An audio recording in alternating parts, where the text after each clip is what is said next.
جب بیزار ہو جائیں گے وہ لوگ جن کی تابعداری کی گئی ان سے جو تابعداری کرتے رہے.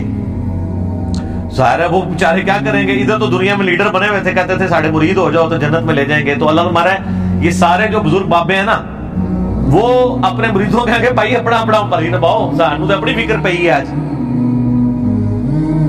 جب وہ عذاب دیکھیں گے وَتَقَطَّعَتْ بِهِمُ الْأَسْبَابُ, ان کے سارے تعلقات آپس میں ٹوٹ جائیں گے, پیری مریدی ختم, بیعت ٹوٹ جائے گی, تجدید بیعت بھی نہیں ہو سکتی. وَقَالَ الَّذِينَ اتَّبَعُوا, تو پھر جب وہ یہ مرید یہ دیکھیں گے نا جو اتباع کرنے والے وہ کہیں گے لَوْ أَنَّ لَنَا كَرَّةً, کاش ہم دنیا میں ایک دفعہ دوبارہ چلے جانا, پھر تو پوچھ گے تسی تاڑے نعرے مار کے تو چندے دے کے فَنَتَبَرَّأَ مِنْهُمْ كَمَا تَبَرَّؤُوا مِنَّا, تو ہم بھی تم سے بیزاری دنیا میں ظاہر کریں گے جس طرح آج تم ہم سے بیزار ہو رہے ہو نا. اگر دنیا میں دوبارہ جانا نصیب ہو جائے نا تو ہم اب دنیا میں گئے نا تو ہم انجینئر صاحب کی ویڈیوز ہی دیکھا کریں. ظاہر ہے یہ نعرہ کون لگا رہا ہے کہ نہ میں وابی نہ میں بابی, میں ہوں مسلم علمی کتابی. بابوں سے لانے برات کون کروا رہا ہے؟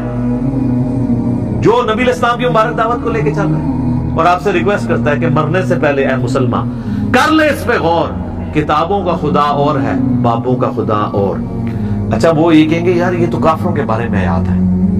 ان سے صرف ایک معصومانہ سوال کریں کہ یہ بتائیے, ہم لوگوں سے یہ کرتے تھے کہ یہ بتائیں کہ یہ جو آیات ہے اس میں غلام احمد قادیانی فال کرے گا کہ نہیں, کہ جو قادیانی ہے وہ قیامت والے دن جب غلام احمد قادیانی کہے گا آج تو میں خود عذاب میں جا رہا ہوں, تمہارا کیا کروں, تو قادیانی یہ کہیں گے کہ کاش ہم دنیا میں چلے جائیں تو ہم بھی تجھ سے لانے دو. کہتے ہیں بالکل کریں گے. تو ہم کہتے ہیں غلام احمد قادیانی تو قرآن کے نزول کے 1300 سال بعد آیا ہے, تو اس میں تو نہیں ذکر, یہ تو مشرکین عرب کے بارے میں آتا ہے. تو کہے کہ نہیں مسئلہ یہ ہے کہ جو بھی کرے گا تو آڑے نہیں کرتے. ہم کوئی بات کر دیں کہ اللہ کے فضل سے ہم نے یہ بات سمجھائی ہے بڑے اعتماد کے, کہتے ہیں میں کرتا ہے وہ آپ کے, تو میں کہتے ہیں کہ سارے اولیاء کی گردن پہ میرا پاؤں, آپ کہتے ہیں سبحان اللہ, حالانکہ آپ کہتے ہیں لعنت اللہ. کبھی ابو بکر صدیق نے کہا سارے صحابہ کی گردن پہ میرا پاؤں ہے. اتنے متکبرانہ جملے کے اوپر سبحان اللہ کہنا چاہیے. شیخ عبد القادری کی طرف جھوٹ منسوب ہے, ہم نہیں کہتے انہوں نے کہا ہوگا. اگر انہوں نے کہا تو وہ پھر اولیاء اللہ نہیں ہوں گے, اور اگر اولیاء اللہ میں سے ہیں تو وہ اتنے تکبر کے ساتھ نہیں بول سکتے. تو وہ کہیں گے آج ہم دنیا میں اگر کاش ہمیں واپس اللہ بھیج دینا ہم بھی اس طرح تبرہ کریں گے. یہ تبرہ لفظی سے نا اعلان برات, ٹھیک ہے جی, تبرہ کریں گے جس طرح آج تم کر رہے ہو. كَذَلِكَ يُرِيهِمُ اللَّهُ أَعْمَالَهُمْ حَسَرَاتٍ, یوں ہی اللہ تعالیٰ ان کے برے اعمال ان کے سامنے کر دے گا اس حال میں کہ وہ پشیمانی میں ہوں گے. عَلَيْهِمْ, ان کے لیے, وَمَا هُمْ بِخَارِجِينَ مِنَ النَّارِ, وَلِعَاذُ بِاللَّهِ تَعَالَى, اور وہ کسی صورت آگ سے نکل نہیں پائیں گے.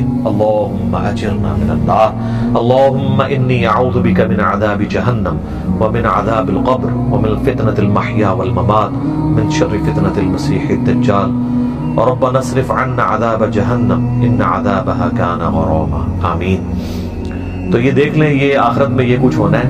تو دنیا میں اگر کسی کو پتہ چل جاتا ہے سورہ الاحزاب پڑھ کے دیکھ لیں, وہاں پہ وہ کہیں گے کہ ہمارے بزرگوں کو دگنا عذاب دے اللہ جن کی وجہ سے ہم گمراہ ہوئے. بالکل آخری رکوع میں. تو آپ یہ قادیانیوں کی تو میں نے بس مثال دی ہے, آپ دیوبندیوں سے اگر پوچھ لیں کہ یہ احمد صاحب بریلوی صاحب کے ماننے والے ان کے بارے میں یہی کہیں گے, بالکل کہیں گے. اور بریلویوں سے پوچھیں کہ شریف تھانوی صاحب کے ماننے والے قیامت دن یہی کہیں گے, بالکل کہیں گے. تو یہ تو اجماع ہی ہوا ہے اس کے اوپر بزرگوں سے تبرہ کرنے پہ. تے اے تبرے جڑے نا بزرگوں سے کرو جے کرنے جے اعلان برات, ٹھیک ہے, اس سے پہلے کہ وہ آپ سے اعلان برات کریں. اور دیکھیں اللہ تعالیٰ کتنا شفیق ہے, اس نے قیامت کی جو وہ ویڈیو تھی نا پہلے ہی چلا دی ہے تاکہ وہاں جا کے آپ کو شرمندگی جو ہونی ہے نا پہلے ہی پتہ چل جائے, اور آپ مرنے سے پہلے غور کر لیں. کیا کہ مرنے سے پہلے اے مسلمان کر لے اس پہ غور, کتابوں کا خدا اور ہے, بابوں کا خدا اور یقین جان ایک دفعہ بھی زندگی میں تو نے غور کیا نا تیرے اندر سے آواز نکلے گی کیا کہ نہ میں وابی نہ میں بابی, میں ہوں مسلم علمی کتابی. دیکھ لو بابے نو کیسے رگڑا لگ رہا ہے, ٹھیک ہو گیا. بے شک بابا بچاؤ مہم کرے, بابے تو اللہ تعالیٰ نے پہلے ہی ختم کرتے ہیں. اللہ تعالیٰ سے دعا ہے جو حق بات میں نے کہی ہمارے دلوں میں راسخ فرمائے, اگر جس بات میں میرے منہ سے غلط بات نکل گئی اللہ تعالیٰ ہمارے دلوں سے معاف کر کے اسے معاف بھی فرما دے. سبحانک اللہم و بحمدک اشہد ان لا الہ الا انت استغفرک و اتوب الیک وما علینا الا البلاغ المبین.